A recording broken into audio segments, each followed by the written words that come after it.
Hello, the electric eel wheel fold has been shipping for a little over a week now, and I just wanted to cover some of the more commonly asked questions about it.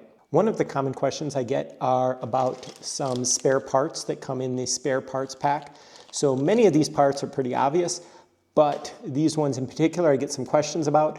So these little black O-rings, these ones, these sort of medium-sized ones, they have two uses. One of them is you could install them into these grooves on the flyer or the spindle, and that will hold the bobbin in place better. And that was something that I was planning to do, but after testing it a bunch, it just made taking on and putting off the bobbin a little bit more difficult. So we decided not to install O-rings there. And you can experiment with it if you want. Another thing is with these smallest O-rings, you can take one of these and put them onto this end portion, which holds the rear Maiden bearing.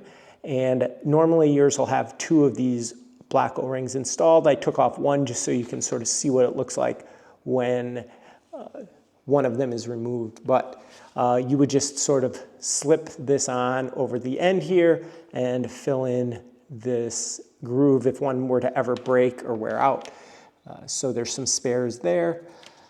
And the larger O-rings can be used to either hold the front Maiden bearing in place like these two O-rings do, or if your reducer O-rings ever wear out, then you can replace those. One other use for these O-rings is you can slip them over the end of the sliding hooks, and that gives it a little bit more tension if you want a little stronger resistance for the sliding hooks. And then the last thing in here is really small. So this is a set screw with a hex fitting, and that's what the hex wrench is for. And then you've got a little screw on the end there.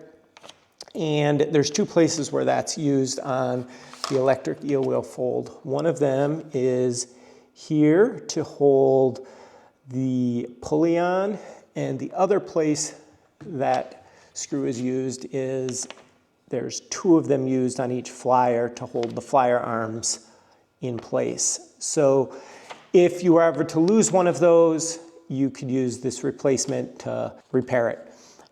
I also have links to all of these parts that I've talked about, all of the O-rings and the set screws, on my website. So if you ever want additional ones, there's various stores you can purchase them from. These are all off the shelf standard parts, and I always provide links to any of those standardized parts that I use so that it's easy for people to repair and keep using their e-spinners for as long as possible.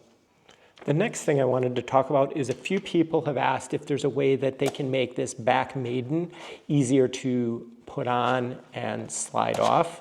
So normally you'd have a bobbin on there like this, and people want this sliding action to be a little bit easier. So I don't have a problem with how it is, but if you're looking for something that's a little easier to slide on and slide off, what I would recommend, and I did test this, I don't have any sandpaper with me right now, but I think I used 220 grit sandpaper, and I just sort of, sanded these two O-rings. Your sandpaper's not going to really do anything to this stainless steel, so don't worry about that. Just focus on these two O-rings and just sand them a little bit, and then try putting this back piece on, and you can get a fit that works better for you if you find that the standard tension is a little tighter than you would like.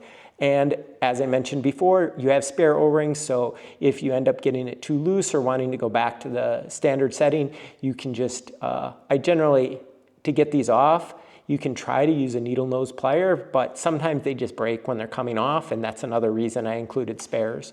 Another question that comes up is it looks like the sliding hooks should fit into the bottom case right here, and when people try to do that, they just don't fit very well. You kind of have to do that, and I don't really recommend forcing them into that position like that. Instead, I recommend is that you just sort of keep these separate, maybe put them in a little bag or something when you're transporting your electric eel wheel fold. The reason these are in the bottom case is because I redid the sliding hooks to make them significantly better. My beta testers all like this new version better, but the new version didn't fit into this bottom case, and I didn't want to delay manufacturing any longer. It would have required a mold change to change this bottom piece, and at the time I just decided it wasn't worth changing that. For this version, just ignore these little hook placements in the bottom cover and store your sliding hooks elsewhere.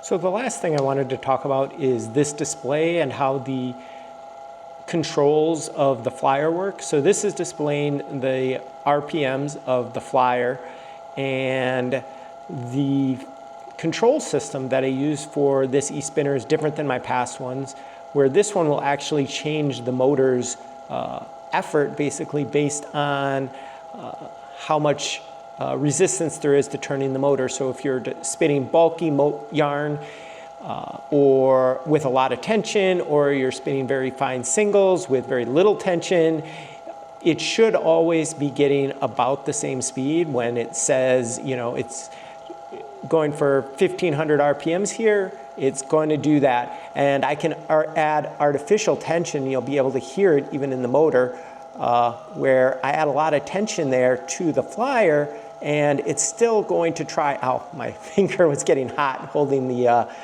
spindle. But you can see, like, even with a lot of tension, while the number can fluctuate up and down a little bit, the numbers are really consistent regardless of how much tension you're seeing. And here, what you're seeing with this display change a little bit, that's also very normal. I considered just making it so the display only showed large changes to speeds, but instead I decided it was better to just show the actual speed.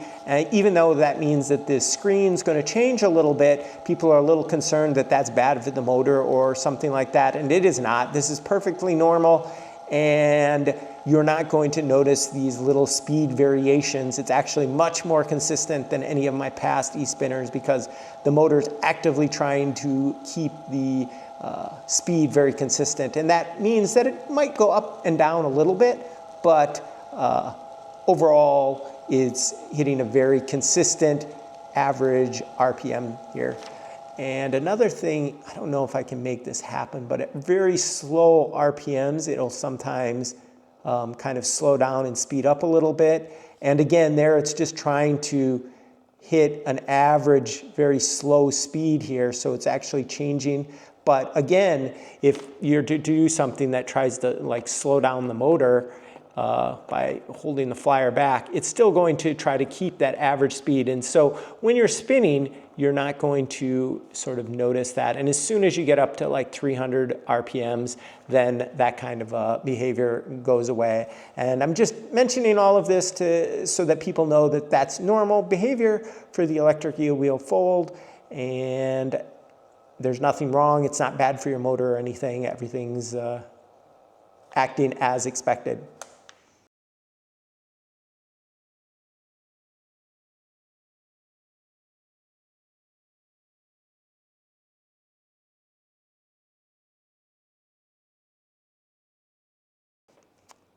Thanks for watching.